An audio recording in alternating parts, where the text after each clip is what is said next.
Hello students, अब हम पढ़ेंगे method of transmission of nerve impulse. ठीक है, इजी।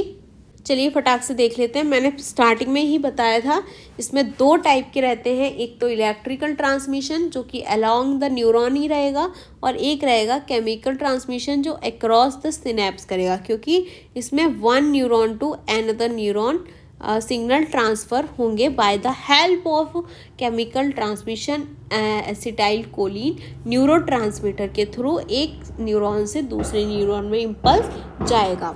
ठीक है, हम बात करें इसमें इलेक्ट्रिकल में इम्पल्स कैसे ट्रैवल कर रहा है, विद इन न्यूरॉन कर रहा है, from dendrite to cell body to axon. सबसे पहले dendrite, dendrite to cell body to axon. ठीक है, इसका मैकेनिज्म क्या है, ये बेस्ड ऑन एक्शन पोटेंशियल होगा, इन्वॉल्व होगा मूवमेंट किसका, सोडियम एंड पोटेशियम आयन का। अकर थ्रू, किसके थ्रू अकर होगा, डिपोलराइजेशन एंड रिपोलराइजेशन। ठीक है, पहले डिपोलराइज होगा फिर वापस रिपोलराइज होगा। इसमें जो इलेक्ट्रिकल कंडक्शन है वो कॉन्टिन्यूस भी हो सकता है और सॉल्टेटरी भी हो सकता है। कॉन्टिन्यूस होने के लिए माइलन शीथ का एब्सेंट होना ज़रूरी है, नहीं तो अगर वो प्रेजेंट होगा तो नोड ऑफ रेनवियर बन जाएगा और फिर वो सॉल्टेटरी कंडक्शन कर सकता है। अनमाइलिनेटेड में क्या होगा, इंसुलेशन होने का काम ही नहीं है। जहाँ पे माइलन शीथ प्रेजेंट होगी, जहाँ पे माइलन शीथ है वहाँ पे इंसुलेशन है, ये क्या करेगा, इंसुलेटिंग। ठीक है, तो वहाँ पे कंडक्शन हो ही नहीं पाएगा। इसमें कॉन्टीन्यूस कंडक्शन के लिए इसको एब्सेंट होना ज़रूरी है, तो ये यहाँ पे एब्सेंट है, तो इम्पल्स ट्रैवल करेगा एंटायर मेम्ब्रेन, लेकिन ट्रांसमिशन स्लो होगा। और अगर माइलिन शीथ है वहाँ पे तो सॉल्टेटरी होगा, मतलब इम्पल्स जंप करेगा one node to another node, तो फास्टर ट्रांसमिशन होगा लेकिन मोर एनर्जी इफिशिएंट होगी। ठीक है, इम्पल्स। अब केमिकल ट्रांसमिशन में क्या हो रहा है, one neuron to another at a synapse using neurotransmitter like acetyl choline. ठीक है, इम्पल्स रीच हो रहा है एक्सॉन टर्मिनल पर और न्यूरोट्रांसमीटर रिलीज हो रहे हैं, फिर वो बाइंड कर रहे हैं रिसेप्टर से दूसरे वाले न्यूरॉन्स के साथ और न्यू इम्पल्स जनरेटेड हो रहा है। सिंपल, एक क्या हो रहा है, इम्पल्स रीच हो रहा है एक्सॉन टर्मिनल पर, फिर न्यूरोट्रांसमीटर रिलीज हो रहा है और वो अपने पर्टिकुलर रिसेप्टर पे जाके अटैच्ड हो रहा है दूसरे न्यूरॉन पे जाके, और न्यू इम्पल्स जनरेट हो रहा है। एग्जाम्पल लें तो एसिटाइल कोलिन कॉमन है न्यूरोमस्कुलर जंक्शन पे। ठीक है, क्लियर है। अब जनरेट करते हैं और कंडक्ट करते हैं किसको, नर्व इम्पल्स को। कौन सा वे है ये, इलेक्ट्रिकल। पहले देखेंगे, ये इलेक्ट्रिकल सिग्नल है जो कि एक्शन पोटेंशियल भी बोलते हैं, that travel along a nerve fibre due to movement of ion across the nerve membrane. ठीक है, एक्शन पोटेंशियल का बनना कैसे बनेगा, कैसे ट्रांसमिट होगा, आओ देखते हैं। सबसे पहले यहाँ पे न्यूरॉन क्या है, पोलराइज्ड स्टेट में है, मतलब उसका रेस्टिंग पोटेंशियल कितना है वो हम आगे मेज़र करेंगे। ये रेस्ट पे है, अभी न्यूरॉन कुछ नहीं कर रहा है, न्यूरॉन रेस्ट में होता है, रेस्ट में ही है। ठीक है, हम रेस्ट में ही उसका अगर वोल्टेज अगर मेज़र करते हैं तो इसमें वोल्टेज कितना है, -70 मिली वोल्ट। कितना है, -70 मिली वोल्ट। ठीक है, अब रेस्टिंग फेज में जो स्टेट है वो क्या है, बाहर सोडियम ज़्यादा है, बाहर क्या है, सोडियम ज़्यादा है। कितने हैं, 3Na हैं, ये बाहर है। ये हमारी क्या है, पहले तो एक्सोलिमा, ये आउटर मेम्ब्रेन को क्या बोलेंगे, एक्सोलिमा।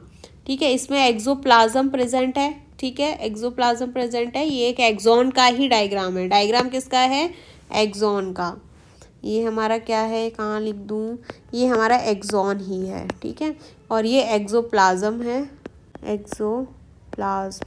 ठीक है, एक्सोलिमा इसकी मेम्ब्रेन है, आउटर मेम्ब्रेन को एक्सोलिमा। ठीक है, रेस्टिंग स्टेज में क्या है, सोडियम का लेवल बाहर ज़्यादा होता है और पोटेशियम का अंदर ज़्यादा होता है। अब पोटेशियम बाहर कितना है, 3 है। पोटेशियम बाहर कितना है, 3 है। अंदर बाहर सोडियम कितना है, 3, अंदर पोटेशियम कितना है, 2। तो पॉजिटिव Na पे पॉजिटिव चार्ज होता है, पॉजिटिव बाहर ज़्यादा है, तो मेम्ब्रेन की आउटर मेम्ब्रेन पे चार्ज है, आउटसाइड पॉजिटिव, अंदर क्या है निगेटिव। ये पोलराइज स्टेट है। जब हमने वोल्टेज मेजर किया तो -70 मिली वोल्ट इसका वोल्टेज है। ठीक है, अब इसको ही हमको मेंटेन करके रखना है, लेकिन बाहर अभी पॉजिटिव ज़्यादा है, अंदर निगेटिव है।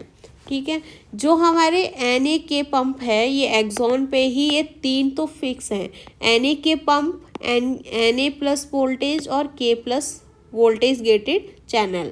लेकिन जो Na के पंप है ये ऑलवेज ओपन रहता है, Na के पंप है ये ऑलवेज ओपन है। ठीक है, इसमें से आना जाना लगा रहेगा।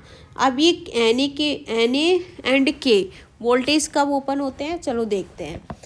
Na के पंप में से क्या होता है, 3 सोडियम आउट होते हैं और 2 सोडियम इन होते हैं, 2 पोटेशियम इन होते हैं। ठीक है, अब डिपोलराइज स्टेट में देखें तो बाहर सोडियम ज़्यादा था, पॉजिटिव चार्ज ज़्यादा था, तो बाहर वाले चार्ज ने अंदर आने के लिए प्रेशर जनरेट किया, तो सोडियम अंदर आ गया। ये हमारा जो है वो रेस्टिंग स्टेज का है, इसको हम ढक देंगे, इतना पार्ट अलग है। अब यहाँ देखेंगे सोडियम अंदर आ गया, क्योंकि सोडियम चैनल ओपन हो चुके हैं और सोडियम अंदर आने लग गया है। ठीक है, ये देखो सोडियम रैपिडली इनसाइड एंटर करता है, तो मेम्ब्रेन पॉजिटिवली चार्ज हो जाती है, क्योंकि पॉजिटिव चार्ज अंदर ज़्यादा आ चुका है। ठीक है, इन्फ्लक्स ऑफ सोडियम हो गया है, यहाँ लिख देते हैं इन्फ्लक्स ऑफ सोडियम। क्लियर है, ये इन्फ्लक्स हो गया, तो मेम्ब्रेन क्या हुआ, अंदर से पॉजिटिव हो गई, फिर हमने चार्ज देखा तो +30 मिली वोल्ट। ठीक है, सडन चेंज हुआ एक्शन पोटेंशियल में, -70 से डायरेक्ट +30 आ गया है। क्लियर है, अब हम पढ़ेंगे रिपोलराइजेशन। इन्फ्लक्स हो गया, अब रिपोलराइजेशन में क्या होगा, सोडियम चैनल क्लोज हो जाएंगे, अब पोटेशियम ओपन होगा, तो अब अंदर पॉजिटिव हो गया है ना, अब हमें वापस पोलराइज वाली स्टेट में जाना है। कौन सी स्टेट में जाना है, पोलराइज वाली में। तो हमने क्या किया, खुद से ही इसमें इफ्लक्स होगा, किसका, पोटेशियम का। पोटेशियम बाहर जाएगा, क्योंकि हमें बाहर पॉजिटिव करना है, तो पोटेशियम आउटसाइड निकल गया है। तो बाहर जैसे पॉजिटिव जाता है पोटेशियम का, तो बाहर पॉजिटिव हो जाएगी और अंदर वापस से नेगेटिव हो जाएगी। ठीक है, हम यहाँ पे बाहर पॉजिटिव अंदर नेगेटिव था ना, यहाँ बाहर पॉजिटिव अंदर नेगेटिव हो गया रिपोलराइजेशन में, मतलब ये वापस से वही स्टेट आ गई ना। समझ आया, आसान था। उसके बाद ये जो चैनल है वो ओपन रह जाता है कई बार, ये ज़्यादा ही बाहर चला जाता है, या यूँ कह लो कि सोडियम का गेट खुला रह जाता है, तो सोडियम बहुत अंदर आता रहता है, तब तक हाइपर पोलराइजेशन हो जाता है। या फिर यूँ कह लो कि पोटेशियम वाले चैनल खुले रह जाते हैं, तो वो पोटेशियम बाहर जाते जाता है, तो बाहर पॉजिटिव ज़्यादा हो जाता है, ऐसे भी बोल सकते हैं। ये तो मेम्ब्रेन पोटेंशियल से भी ज़्यादा हो गया, मतलब हाइपर पोलराइजेशन हो गया। ये रेस्टिंग वाला है, रेस्टिंग मेम्ब्रेन पोटेंशियल। ठीक है, एक्सिस में पोटेशियम एग्जिट कर गया, मतलब बाहर ज़्यादा चला गया, तो membrane potential resting membrane potential से भी ज़्यादा नेगेटिव हो गया। ठीक है, ज़्यादा नेगेटिव हो गया, नेगेटिव ज़्यादा हम माने तो कितना, 90 मिली वोल्ट। ठीक है, इतना ज़्यादा हो गया। फिर रिटर्न आ जाता है हमारा रेस्टिंग पोटेंशियल पे, Na के पंप नॉर्मल स्टेट में रिस्टोर कर लेता है। जब ये सारा काम ख़त्म हो जाता है, K बहुत ज़्यादा बाहर चला जाता है, उसके बाद K जब बहुत ज़्यादा बाहर चला गया, तब जाके ये पंप ओपन होता है और फिर ये बैलेंस्ड आउट करता है। ठीक है, ऑल और नन लॉ देखें तो थ्रेशोल्ड से भी कम स्टिमुलस नो इम्पल्स, अगर थ्रेशोल्ड या एबव है तो फुल इम्पल्स जनरेट होगा। ठीक है, अब इसी के बीच हम एक डायग्राम ड्रॉ करके देखें, कहीं स्पेस,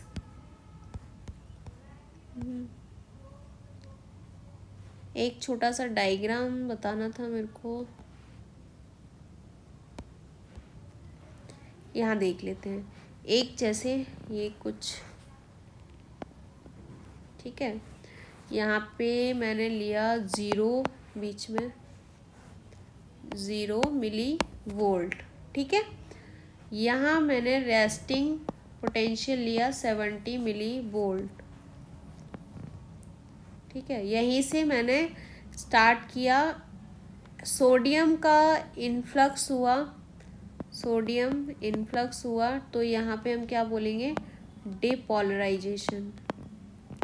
फिर जाते जाते गया, ये कितना चला गया, +35 मिली वोल्ट। उसके बाद स्टार्ट हुआ रिपोलराइजेशन।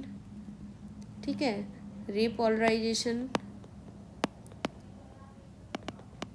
यहाँ पे क्या हुआ था, रिपोलराइजेशन के टाइम पे इफ्लक्स हुआ था, इफ्लक्स, इनफ्लक्स इधर था सोडियम का, इफ्लक्स हुआ किसका, पोटेशियम का।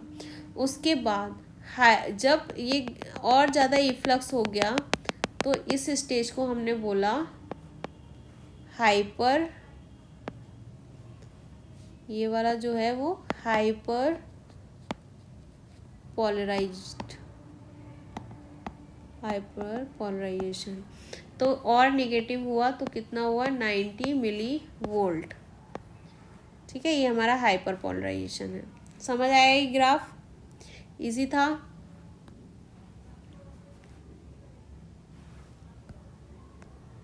ठीक है, अब हम देखेंगे केमिकल ट्रांसमिशन जो कि अक्रॉस द सिनेप्स होता है। ठीक है, ये हमारा वन न्यूरॉन टू अनदर होगा। इसमें हमें न्यूरोट्रांसमीटर की हेल्प लेनी पड़ेगी, जो कि एक स्पेशल केमिकल सब्सटेंस है जो रिलीज्ड होता है प्री सिनेप्टिक न्यूरॉन से और बाइंड करता है पोस्ट सिनेप्टिक न्यूरॉन रिसेप्टर पे और ट्रांसमिट करता है इम्पल्स को। एक न्यूरॉन है, ये हमारा उसका एक्सॉन पार्ट। ठीक है, ये हमारा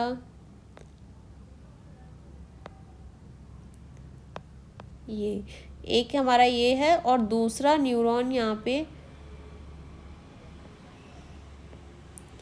उसका ये डेंड्राइट्स वाला पार्ट है।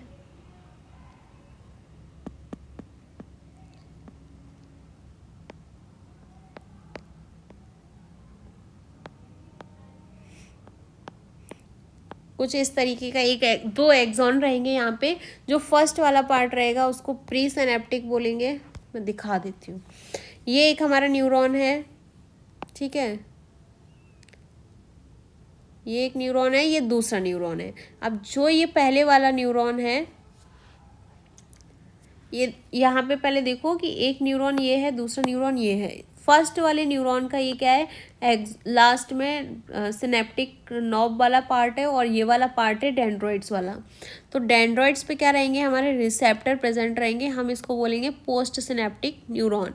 और प्री सिनेप्टिक में क्या रहेगा, सिनेप्टिक नॉब वाला पार्ट रहेगा। इनके बीच में सिनेप्टिक गैप है।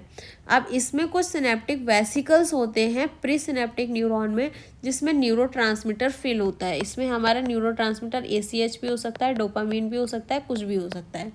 ये यहाँ से जैसे ही कैल्शियम गेटेड चैनल खुलेंगे, ये इस पे जाके अटैक करेंगे। कैल्शियम चैनल जब ज़्यादा हो जाएगा, मतलब कैल्शियम ज़्यादा हो जाएगा, तब वो वेसिकल्स के अंदर जाने के लिए आएगा। जैसे ही वेसिकल्स पर टच होगा, अपने रिसेप्टर से बाइंड होगा, ये बस्ट हो जाएंगे और फिर ये एसिटाइल कोलिन नीचे गिरने लगेगा, दूसरी तरफ जाने लगेगा। तो यहाँ पे जो इसके रिसेप्टर्स रहेंगे वो इस पे जाके अटैच्ड हो जाएंगे। ठीक है, अभी बहुत सारे चैनल, मान लो यहाँ पे चैनल्स रहेंगे, तो वो इस पे अटैक करेंगे, इस पे जाके वो चिपक जाएंगे। ठीक है, ये हमारा बीच में क्या है, न्यूरो मस्कुलर जंक्शन। तो जाके अटैच्ड होंगे रिसेप्टर पे, आगे जाके इम्पल्स कंडक्ट हो जाएगा। ठीक है, सेम यहाँ पे भी यही है, एक्सॉन टर्मिनल है, ये वाला पार्ट डेंड्राइट्स है, इस पे ये रिसेप्टर्स प्रेजेंट हैं। ठीक है, ये वेसिकल्स हैं, वेसिकल कैल्शियम जैसे यहाँ आया, ये वेसिकल्स बस्ट हुए, ये अपने रिसेप्टर पे जाके बाइंड हो गए, कुछ डिजनरेट हो गए, एंजाइम बीच में आके अटैक किया, कुछ लोग डिजनरेट हो गए, कुछ डिफ्यूज़ हो गए और कुछ ने कंडक्शन कर दिया, कुछ रीअपटेक भी हो जाते हैं, कुछ वापस भी चले जाते हैं वहीं पे। ठीक है, तो रीअपटेक भी हो जाता है। ये देखो सिनेप्टिक क्लेफ्ट बन रहा है विद द हेल्प ऑफ ये synaptic knob and the dendrites के बीच में, ठीक है। एक हमारी नर्व सेल है। ये क्लियर हुआ ये वाला पार्ट, ठीक है। इसमें हमारे कुछ न्यूरोट्रांसमीटर्स हैं। ये हमारे कुछ न्यूरोट्रांसमीटर्स हैं जो कि लाइक एक्साइटेटरी, मतलब कुछ एक्साइट करेंगे, कुछ इनहिबिट करेंगे, और कुछ मिक्स्ड होते हैं, दोनों को बैलेंस करके रखेंगे। एक्साइटेटरी की बात करें तो ग्लूटामेट, एसिटाइल कोलिन, कुछ नाइट्रिक ऑक्साइड होता है, स्पार्ट्रेट एंड हिस्टामीन। तो हमारे क्या है, एक्साइटेटरी, जो कि एक्साइट करेंगे, ठीक है। कुछ होते हैं इनहिबिटरी लाइक डोपामीन और गावा। गावा क्या होता है, गामा अमीनो ब्यूटाइरिक एसिड। इसका फुल फॉर्म क्या है, गामा अमीनो ब्यूटाइरिक एसिड। और होता है सीरोटोनिन, ठीक है। मिक्स्ड में एपिनेफ्रिन, नॉन एपिनेफ्रिन।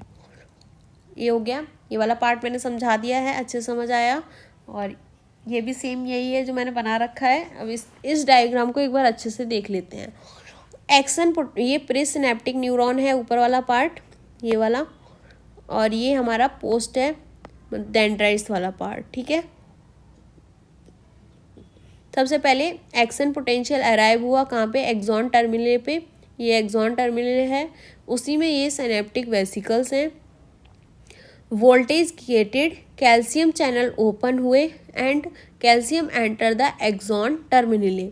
जैसे ही ये कैल्शियम गेटेड चैनल ओपन हुए, ये कहाँ गए, वेसिकल्स के पास, एक्सॉन टर्मिनल में वेसिकल्स के पास जाएंगे, ठीक है। फिर कैल्शियम एंट्री करेगा, जो एंट्री किया न्यूरोट्रांसमीटर में, क्या किया, जो सिनेप्टिक वेसिकल्स हैं उन्होंने रिलीज़ किया कंटेंट एक्सोसाइटोसिस, मतलब कि एग्जिट किया, बाहर फट गए, रप्चर हो गए वेसिकल्स, उसमें से न्यूरोट्रांसमीटर आया। न्यूरोट्रांसमीटर डिफ्यूज़ हुआ across synaptic cleft and bind हुआ ligand gated ion channel on the post synaptic membrane.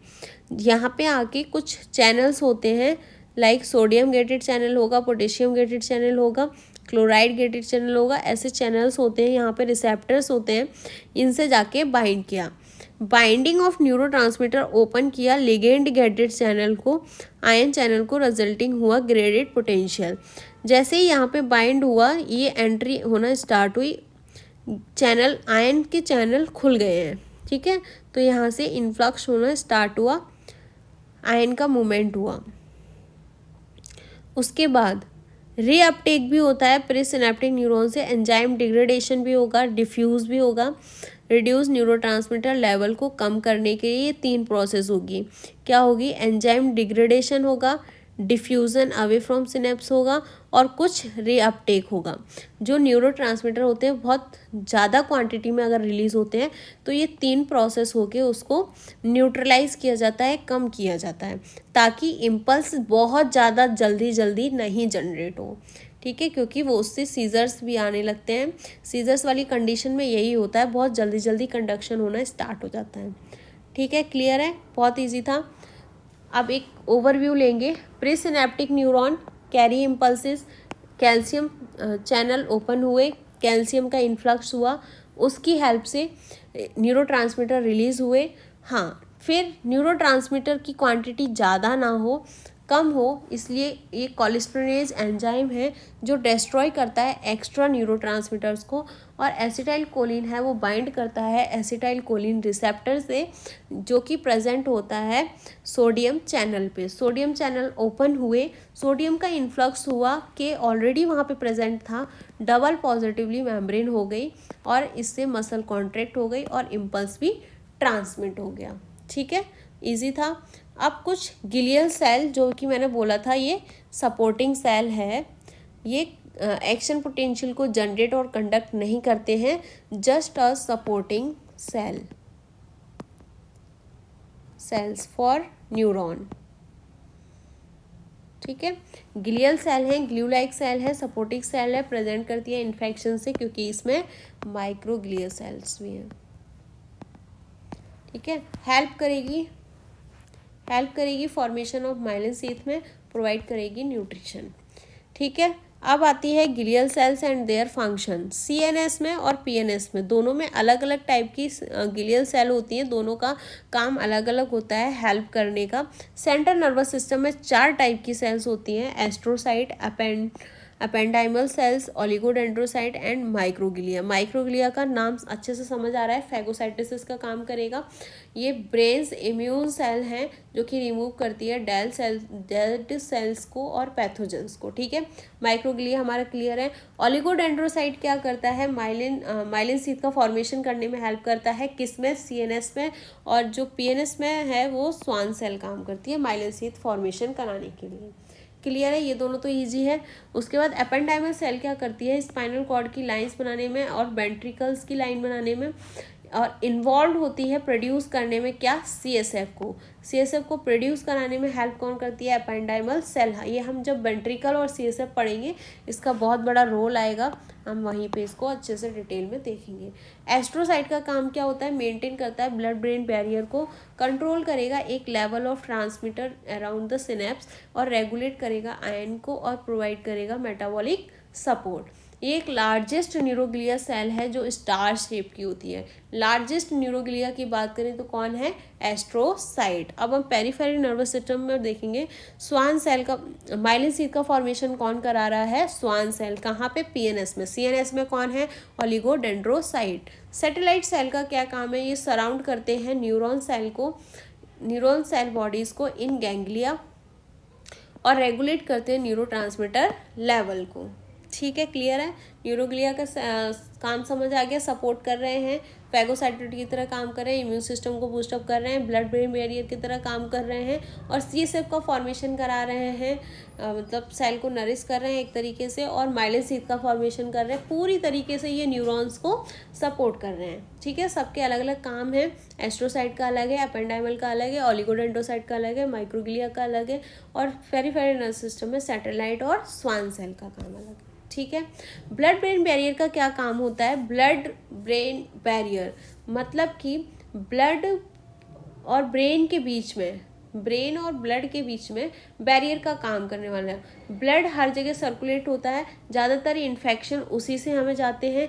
Brain एक बहुत सेंसिटिव पार्ट होता है, वो अगर ख़राब होता है तो पूरी बॉडी ख़राब होती है, इसीलिए उसको प्रोटेक्शन की ज़रूरत होती है। और वहाँ पे क्या बनता है, ब्लड ब्रेन बैरियर, मतलब जितना भी ब्लड जाएगा एंडोथेलियल लेयर से, पैसिव डिफ्यूजन से, चाहे जैसे भी जाएगा, वहाँ पे कुछ प्रोटेक्टिव सेल्स होती हैं जो ब्लड को ठीक करने का काम करती है। मतलब ब्लड से अगर कुछ जा रहा है तो उसमें अगर कोई पैथोजन जा रहा है वो उसको एनगल्फ कर लेंगी, उसको पूरी तरीके से प्रोटेक्शन देने का काम करेंगे, किसको, ब्रेन को, ठीक है। कि कौन सी चीज़ ब्रेन को, ब्लड ब्रेन तक जा सकती है, कौन सी नहीं जा सकती है, ये डिसाइड करेंगे हमारे आसपास की कुछ सेल, जैसे कि एस्ट्रोसाइट जो होते हैं वो ब्रेन के जस्ट आउटर मेम्ब्रेन पे प्रेजेंट होते हैं, ताकि वो ब्रेन को प्रोटेक्ट कर सके। अगर ऐसा कुछ होता है तो वो क्या करेंगी, जो भी पैथोजन या फॉरेन पार्टिकल होगा उसको एनगल्फ करने का काम करेगा। अच्छा, ब्लड ब्रेन बैरियर को कौन क्रॉस कर सकता है, लिपिड सॉल्युबल मॉलिक्यूल उसको क्रॉस कर सकते हैं bye the help of passive diffusion, ठीक है। प्रोटीन और कोई पैथोजेंस वगैरह ब्लड ब्रेन बैरियर को क्रॉस नहीं कर सकते हैं। कुछ सरकम वेंट्रिकुलर ऑर्गन्स होते हैं जिसमें ब्लड ब्रेन बैरियर्स नहीं होते हैं। वो कौन से ऑर्गन्स हैं, एक हाइपोथैलेमस है, एक पिट्यूटरी है। ये ब्लड ब्रेन बैरियर को क्रॉस, इसमें ब्लड ब्रेन बैरियर नहीं होते हैं। कौन से दो हैं, हाइपोथैलेमस एंड पिट्यूटरी, ठीक है। यहीं पे इस लेक्चर को हम एंड करते हैं। हम नेक्स्ट पार्ट में लेके आएंगे सेंट्रल नर्वस सिस्टम, और उसमें हम बहुत ब्रॉड चीज़ें पढ़ेंगे। उसमें हम ब्रेन बहुत अच्छे से पढ़ने वाले हैं और स्पाइनल कॉर्ड बहुत अच्छे से पढ़ने वाले हैं। Thank you so much student. Revision करना, ये लेक्चर अच्छे से देखना, इसका सेकेंड पार्ट बहुत जल्दी आएगा। Thank you.